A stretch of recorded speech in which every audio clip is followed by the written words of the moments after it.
السلام علیکم ورحمۃ اللہ وبرکاتہ۔ الحمدللہ والصلاة والسلام علی رسول اللہ، اما بعد، اعوذ باللہ من الشیطان الرجیم۔ آج کا ہمارا سبق سورہ عبس آیت نمبر 11 سے لے کر آیت نمبر 22 تک ہے۔ اعوذ باللہ من الشیطان الرجیم۔ کلا، ہرگز نہیں، انہا، یقیناً یہ، تذکراتن، ایک نصیحت ہے، فمن، پس جو شخص، شاء، چاہے، ذکرہ، اسے قبول کر لے، فی صحف مکرمۃ، فی صحف، ایسے صحیفوں میں، مکرمۃ، جنہیں عزت عطا کی گئی ہے، مرفوعۃ، بلند کیے ہوئے، مطہرہ، خوب پاک کیے ہوئے ہیں، بِأَيْدِي سَفَرَہ، ایسے لکھنے والوں کے ہاتھوں میں ہیں، کرام بررہ، کرام جو بہت معزز ہیں، بررہ نیک ہیں، قتل، مارا جائے، الانسان، انسان، ما، کس قدر، اکفرہ، ناشکرہ ہے، من ای شیء، کس چیز سے، خلقہ، اس نے پیدا کیا،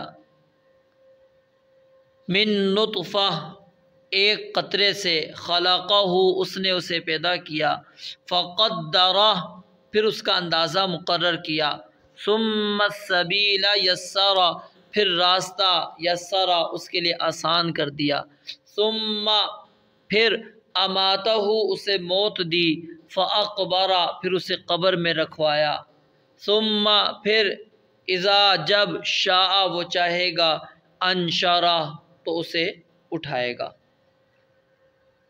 پہلی آیت کے اندر اللہ رب العالمین نے یہ بات بیان فرمائی کہ کلا، ہرگز نہیں، یعنی آئندہ آپ نے یہ نہیں کرنا، جو ہوا سو ہوا، آئندہ آپ نے ہرگز اس طرح نہیں کرنا کہ آپ موجود ہوں، کسی کافر کو دعوت دے رہے ہوں، کوئی سردار موجود ہو اور کوئی صحابی آ جائے، مسلمان آ جائے اور آپ اس سے بے رخی کریں، آئندہ یہ کام آپ نے نہیں کرنا۔ کیوں؟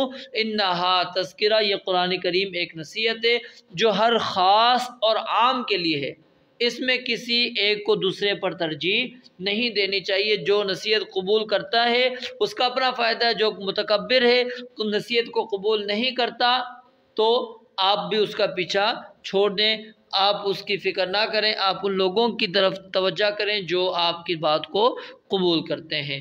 فرمایا فمن شاء ذکر، جو چاہے نصیحت کو حاصل کر لے، فی صحف مکرمہ۔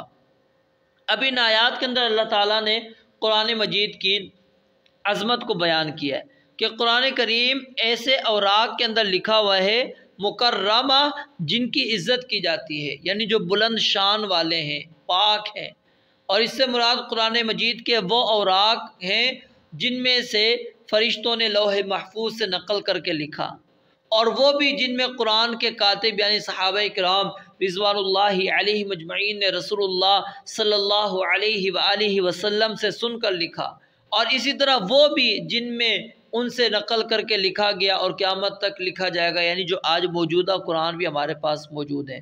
تو قرآن مجید کی جس طرح تکریم کی جاتی ہے، جس طرح قرآن کریم کی عزت کی جاتی ہے، اس کی وجہ کیا ہے کہ اس کے اندر کسی قسم کے شیطان کی طرف سے کوئی بات داخل نہیں، ملحدوں کا اس کے اندر کوئی دخل اندازی نہیں ہے، ہر قسم کی تحریف سے، رد و بدل سے قرآن مجید کیا ہے؟ محفوظ ہے۔ یہ ہر قسم کی خلاف عقل، خلاف حیا مضامین سے بالکل قرآن مجید کیا ہے؟ پاک ہے، اور یہ سب کے سامنے موجود ہے۔ آپ دوسری آسمانی کتابوں کا مطالعہ کریں، دیکھیں، اس کو دیکھیں، آپ کو یہ بات سمجھ آ جائے گی۔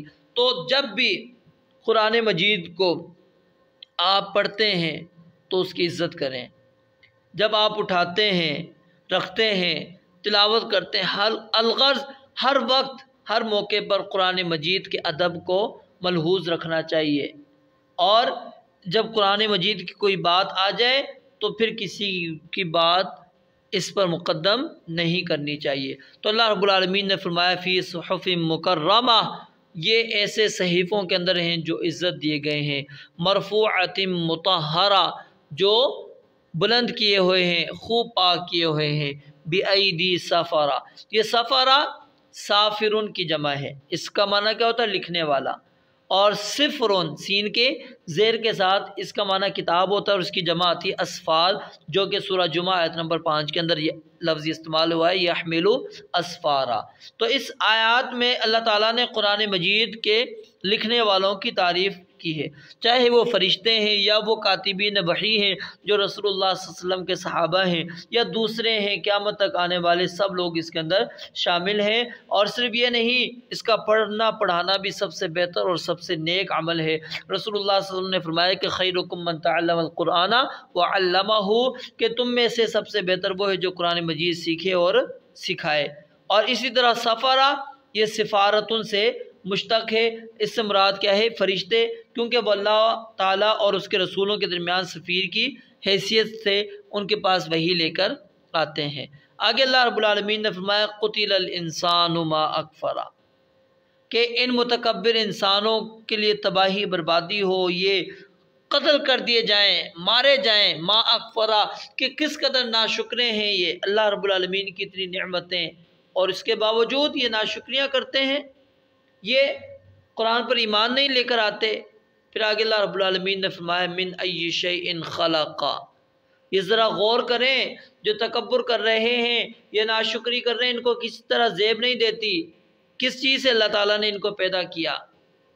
من نطفہ، ایک نطفے سے، منی کے ایک حقیر قطرے سے اللہ تعالیٰ نے پیدا کیا۔ اللہ کہتے ہیں پیدا کرنے کے دوران اس کی ہر چیز کا اندازہ مقرر کیا کہ اتنی مدت یہ نطفہ رہے گا، پھر اس کے بعد یہ علاقہ بنے گا، پھر یہ مضغہ بے روح ہوگا، پھر جاندار، پھر خوبصورت انسان بنے گا، پھر اس کی ہر چیز اندازے کے ساتھ بنائی، کوئی چیز ایسی نہیں کہ جو بے ڈھب ہو۔ پھر ماں کے پیٹ میں ہی وہ سب کچھ فرشتے کو لکھوا دیا جو اس نے زندگی بھر کرنا ہے۔ تو فقدرا، اللہ کہتے ہیں پیدا کیا، پھر اس کے بعد اس کا پورا اندازہ لگایا، ثم السبیل یسرا، پھر اس کے لیے راستہ آسان کر دیا۔ اس کے 3 معنی ہیں۔ ایک معنی یہ ہے کہ ماں کے پیٹ سے نکلنے کا راستہ آسان کر دیا، وگرنہ ان تنگ ہنڈیوں سے کے حصار سے نکلنا اس کے لیے ممکن ہی نہیں تھا، خود بھی مرتا اور ماں کو بھی مارتا۔ اور دوسرا معنی کیا ہے؟ خیر و شر میں سے جو راستے ہیں ہم نے اس کے لیے آسان کر دیے۔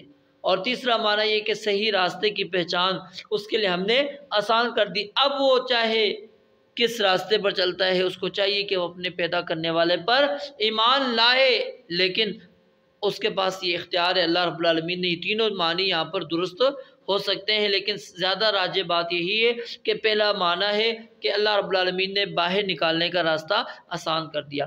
ثم اماتہ، پھر اللہ کہتے ہیں اسے موت دی۔ اور یہ موت کیوں دی؟ یہ آخرت کی مصلحت میں تھی، یہ ضروری تھی۔